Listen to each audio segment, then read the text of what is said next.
Hello all.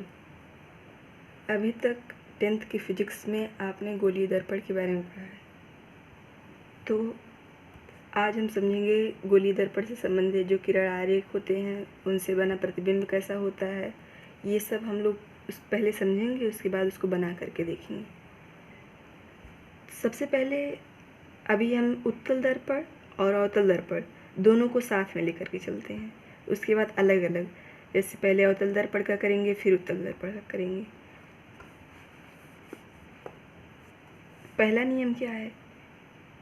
दर्पण के मुख्य अक्ष के समांतर प्रकाश किरण परावर्तन के पश्चात अवतल दर्पण की मुख्य फोकस से गुजरेगी, अथवा अगर उत्तल दर्पण की बात हुई तो अपसरित होती हुई प्रतीत होगी। कैसे? जैसे इसमें हुआ था। जैसे कोई प्रकाश किरण समांतर मुख्य अक्ष यही था,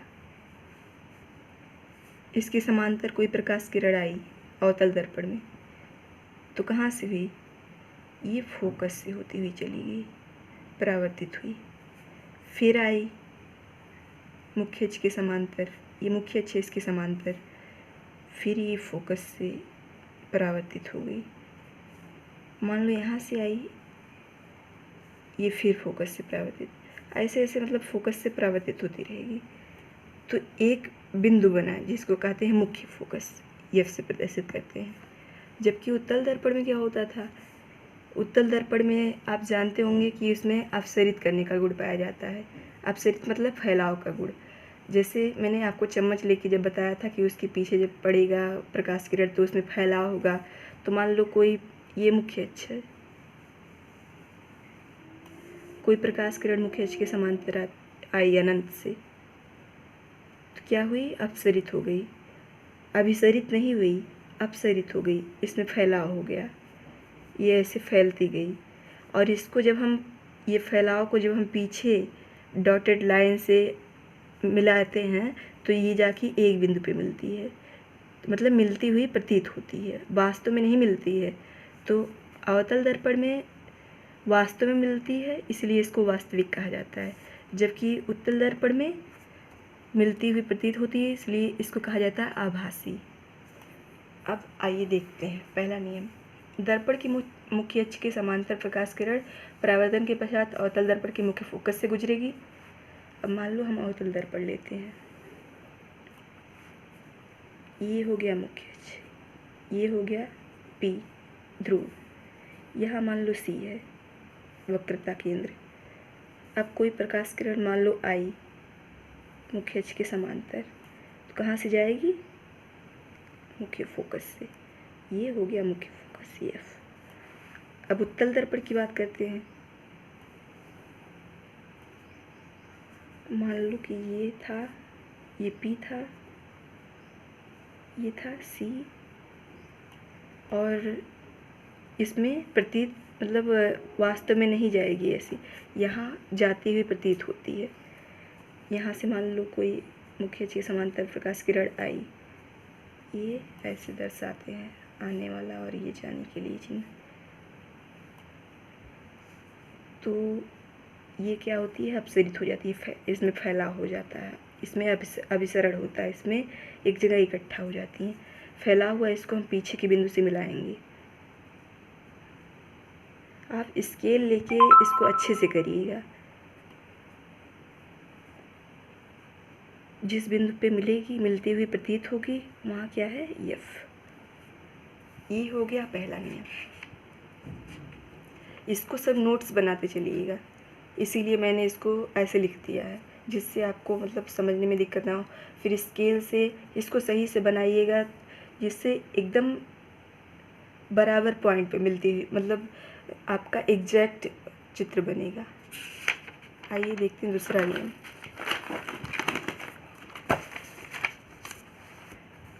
अब दूसरा नियम क्या है? अवतल दर्पण के मुख्य फोकस से गुजरने वाली किरण अथवा उत्तल दर्पण की मुख्य फोकस की ओर निर्देशित किरण परावर्तन के पश्चात मुख्य अक्ष के समांतर निकलेंगी। इसमें था कि मुख्य अक्ष के जब समांतर आई थी तो इससे मुख्य फोकस से होकर परावर्तित हुई थी। इसमें है कि जब मुख्य अक्ष से गुजरेगी आपतित किरण, आने वाली किरण, तो क्या हो जाएगी? मुख्य अक्ष के समांतर हो जाएगी। मतलब इसका जस्ट उल्टा हो गया। देखते हैं कैसे। जैसे अब जैसे ये लेते हैं अवतल दर्पण, ये लेते हैं उत्तल दर्पण,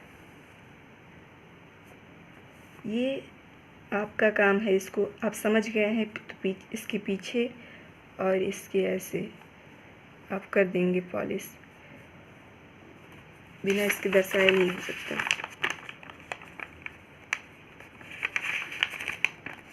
नहीं, चित्र अधूरा माना जाएगा फिर। अब क्या नियम था? मुख्य फोकस। मान लो ये मुख्य अक्ष है, ये P है, ये वक्रता केंद्र C है, यहाँ मान लो F है। मुख्य फोकस से गुजरने वाली किरण, मान लो कोई किरण आई, मुख्य फोकस से होके गुजरी, फिर क्या हुआ? यहाँ तक गई, फिर लिखा है कि ये मुख्य अक्ष के समांतर हो जाएगी, मतलब ऐसे चली जाएगी। ये आई, यहाँ तक आई, फिर मुख्य अक्ष के समांतर परावर्तित हो गई। ऐसे इसमें ये P है, ये C है, यहाँ मान लो कोई किरण आई,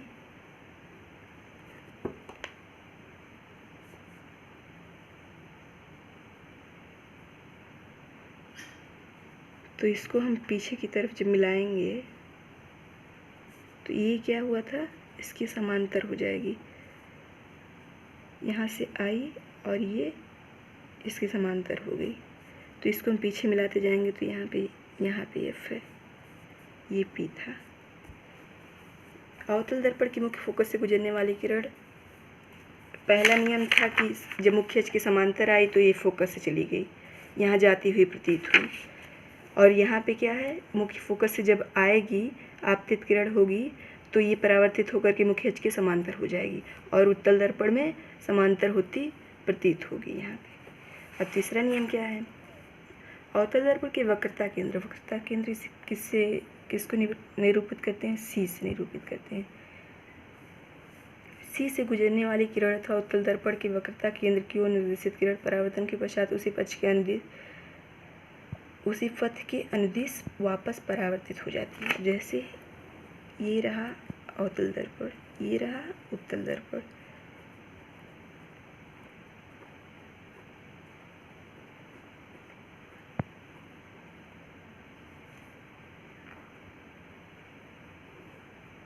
ये रहा P, ये C, इसमें भी ये P, ये मुख्य अक्ष, ये रहा C। अब कहा है कि वक्रता केंद्र से गुजरने वाली, मान लो कि कोई किरण यहाँ से वक्रता केंद्र ऐसे आई, ये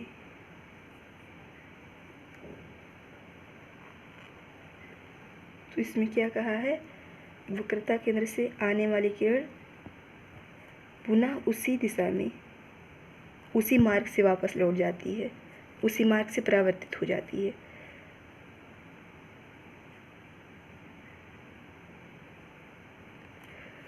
मान लो कि आपका कोई गोलीय दर्पण है, ऐसे गोला है, इसको ऐसे मिला दो, केंद्र को दोनों तरफ से ऐसे मिला दो, उसकी दोनों परिधियों से, तो क्या होगा? मान लो कोई किरण उसी मार्ग पे आई, तो सरल रेखा पे आई तो उसी मार्ग से जब वापस लौट जाती है, तो यही नियम है। पर मान लो कोई आपतित किरण आई, फिर उसी मार्ग पे वापस लौट गई, जबकि इसमें कैसा रहेगा? इसमें मान लो कोई आई ऐसे प्रकाश किरण, तो ये यहाँ से जाती हुई प्रतीत होगी। ये स्केल से बनाइएगा तो अच्छे से बनेगा, नहीं तो ऐसे मेरी तरह टेढ़े मेढ़े बनेंगे। कोई प्रकाश किरण आई और फिर उसी से जाती हुई प्रतीत होगी। हमेशा उत्तल दर्पण में प्रतीत होगा, वास्तव में ऐसा नहीं बनेगा, जबकि अवतल दर्पण में वास्तव में बनेगा और चित्र क्या बनेगा? उल्टा बनेगा। जैसे आप शीशे के सामने जब खड़े होते होंगे तो आपका चित्र आपके मतलब आप ही होंगे उसमें, तो वास्तव में वैसे हुआ, लेकिन जैसे बायां हाथ दाएं की तरफ दिखेगा, दाएं हाथ बाएं की तरफ दिखेगा, तो इसी को कहा गया उल्टा। अब चौथा नियम, अवतल दर्पण अथवा उत्तल दर्पण के बिंदु P की ओर। अब जैसे अवतल दर्पण ये हो गया, ये उत्तल दर्पण हो गया, ये P हो गया, इसमें ये P हो गया। ये पॉलिश करना मत भूलिएगा, नहीं तो परावर्तन का नियम का पालन नहीं होगा। फिर ये मुख्य अक्ष बनाते हैं, यहाँ मान लो C है, यहाँ मान लो C है। अब F, ये रहा F। इसमें क्या कहा है, मान लो कि कोई किरण बिंदु P पर आती है, मतलब कि ध्रुव पर आती है, आ रही है तो ऐसे, तो ये परावर्तित होके त्रियक दिशा में ही, मतलब उसी के समांतर कोण बनाते हुए, उसी के समान कोण बनाते हुए ऐसे दूसरी दिशा में परावर्तित हो जाएगी। ऐसे इसमें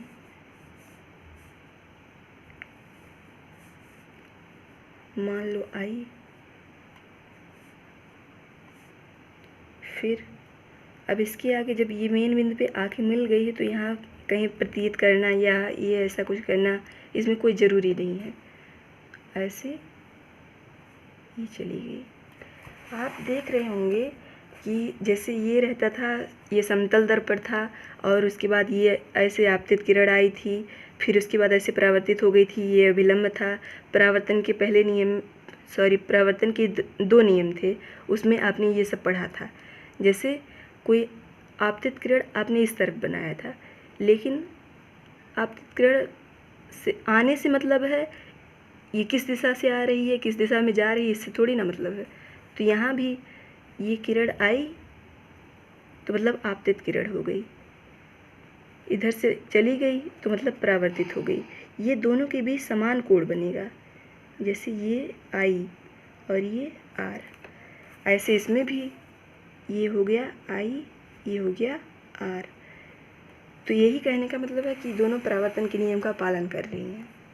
अब ये तो अवतल और उत्तल दोनों को साथ में हमने देखा। अब अवतल दर्पण द्वारा प्रतिबिंब कैसे बनेगा, अब एक एक करके हम, जैसे आप लेते हैं कोई सवाल लेते हैं तो उसको 3 बार प्रूव करना पड़ता है, फिर जैसे पहली बार किए, फिर दूसरी बार रेखा गणित में, फिर तब तीसरी बार कहते हैं प्रूव हो गया। ऐसे ही हम कम से कम 2 किरण लेंगे प्रतिबिंब बनने के लिए। तो इसके आगे देखेंगे, अगर कोई किरण, कोई वस्तु अनंत पर रखी है तब कैसा बनेगा, अगर कोई वस्तु वक्रता केंद्र पर रखी है तब कैसा बनेगा, ऐसे ऐसे कोई फोकस पे रखी है तब कैसे प्रतिबिंब बनेगा। तो एक देख लेते हैं, उसके बाद फिर अगले वीडियो में देखेंगे। अगर कोई वस्तु अनंत पर है, अनंत पर रखी वस्तु से मुख्य अक्ष के समांतर चली 2 किरणें परावर्तित होकर मुख्य फोकस से चली जाती हैं। मान लो अवतल दर्पण है,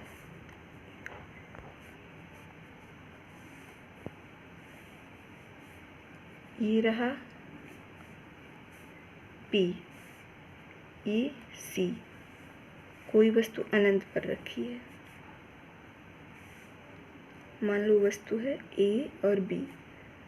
यहाँ से मुख्य अक्ष के समांतर कोई किरण चली, अनंत से आई है तो डॉटेड लाइन से, तो आई,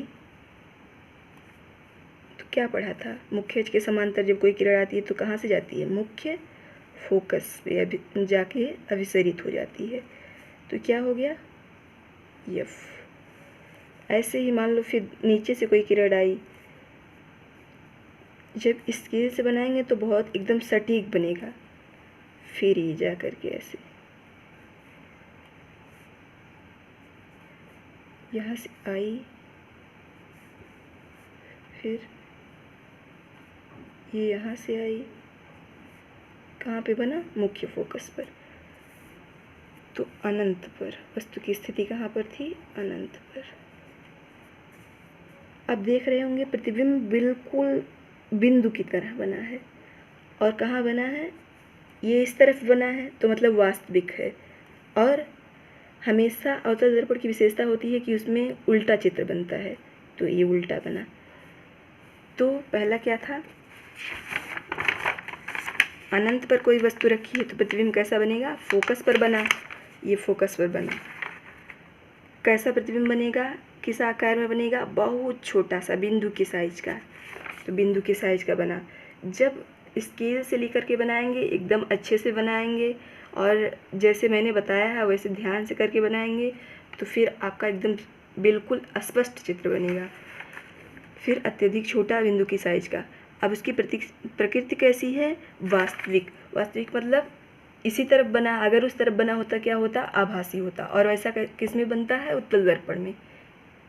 अवतल दर्पण की अधिकांश प्रतिबिंब मतलब लगभग सभी प्रतिबिंब वास्तविक बनती हैं, बस एक स्थिति में आभासी बनता है, वो स्थिति हम देखेंगे, लेकिन पहले इसको देखते हैं। फिर क्या होता है? वास्तविक एवं उल्टा। अभी मैंने बताया कि अवतल दर्पण की विशेषता होती है उसमें हमेशा चित्र उल्टा बनता है और वास्तविक बनता है। बस जैसे होता है एक्सेप्शन कुछ होता है, तो इसमें भी एक एक्सेप्शन है, उसको आगे देखेंगे। तो आइए दूसरा देखते हैं। वस्तु अगर सी से परे है मतलब थोड़ा दूर है, ये अवतल दर्पण है।